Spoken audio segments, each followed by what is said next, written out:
to say a few things about what I want to do if I'm so fortunate enough to be elected as your president. And you know, I do have this old-fashioned idea that if I'm asking for your vote, I should tell you what I want to do. It was a fascinating period of time, and I think we did very well. Very big moment, very important moment, talking about a lot of very important subjects, including jobs, including immigration. It was an interesting evening, certainly, and big league. It was an interesting evening, definitely that. And, of course, the candidates were saying they both won. What about their top supporters or advocates?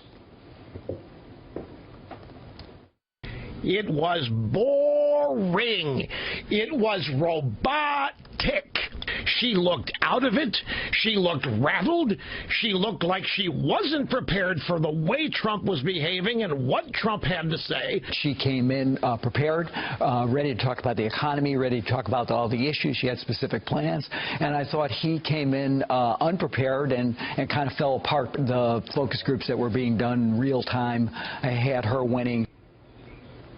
All right, let's bring in our panel here in New York. Monica Crowley, editor and columnist for The Washington Times.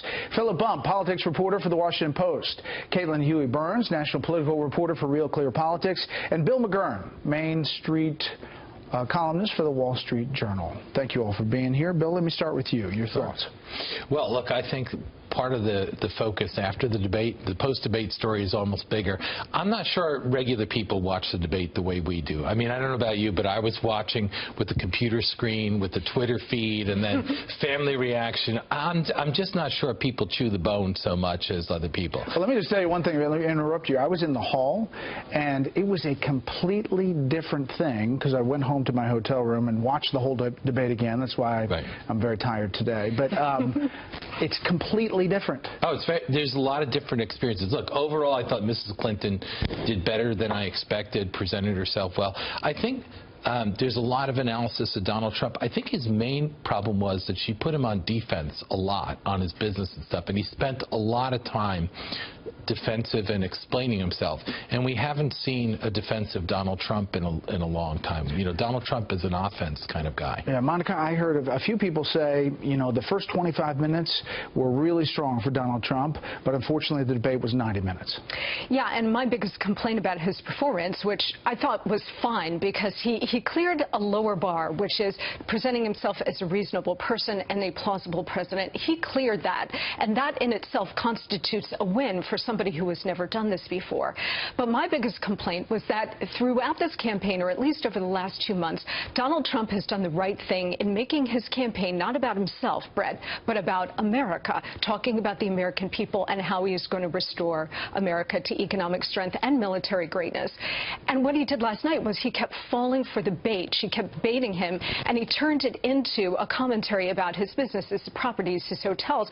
He rescued himself on a number of occasions, but I think it was a lot of lost time on his part where he could have been talking about that he is really doing this for the American people and for the country. You know, Caitlin, he spoke the most, about 65% of this debate.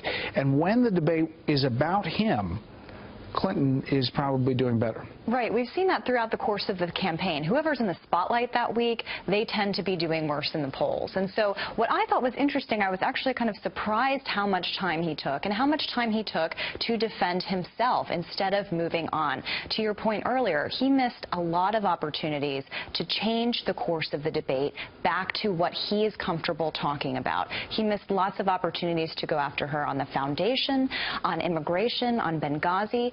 He said he wasn't asked about it, but this was a format in which there was more opportunity to go head-to-head. We didn't see that in the primary. And I think the preparation strategies really showed last night.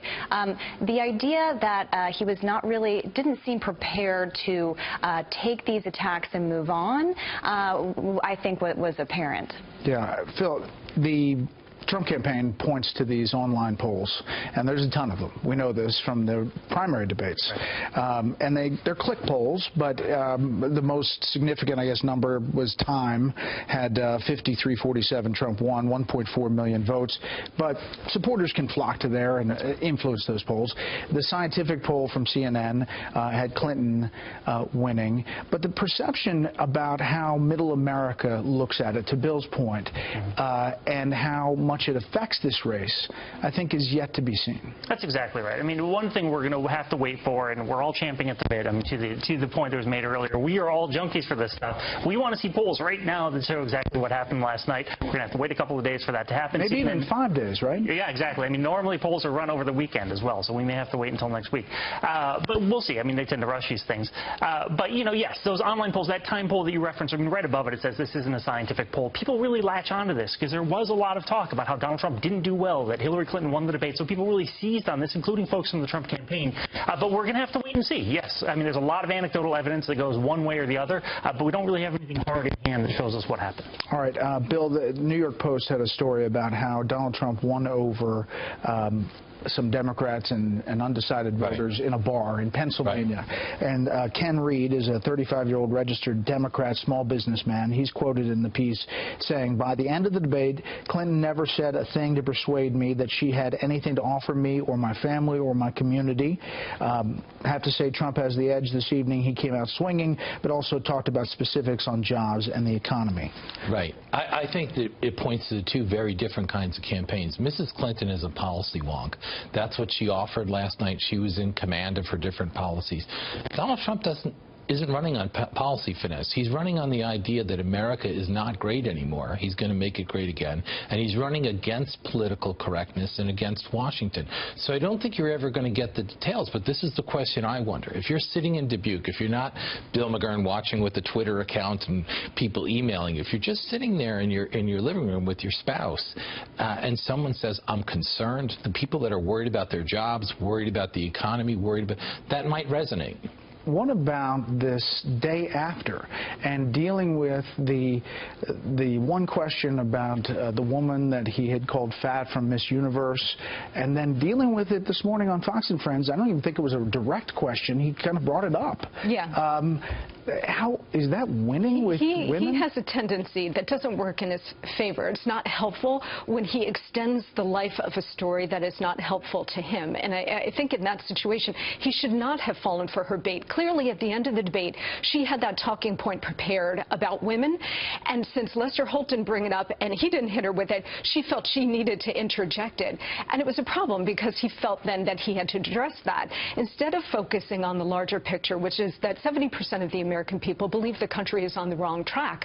This is a change election. Donald Trump is the change agent. She is running as the status quo incumbent, the global elitist, which is being roundly rejected by voters across the West. Instead of addressing those issues directly, which he did do during the course of the definitely in the first 25 debate, minutes. Absolutely, but I think too often he went down the rabbit hole, and I think in the next two debates he will probably avoid doing that. And Caitlin, you know, he said at the end of the debate, I'm not going to mention something I was going to mention, but by not saying it, he essentially said it about the Clintons. Exactly. He made the point that he was trying to make, and the campaign is saying that he might bring things up in the next forum. Remember, the next format is a town hall kind of format, which could actually sometimes work in his favor because he feeds off crowds, but it's also not the kind of format where he can really attack her on those certain things. It's a different kind of environment.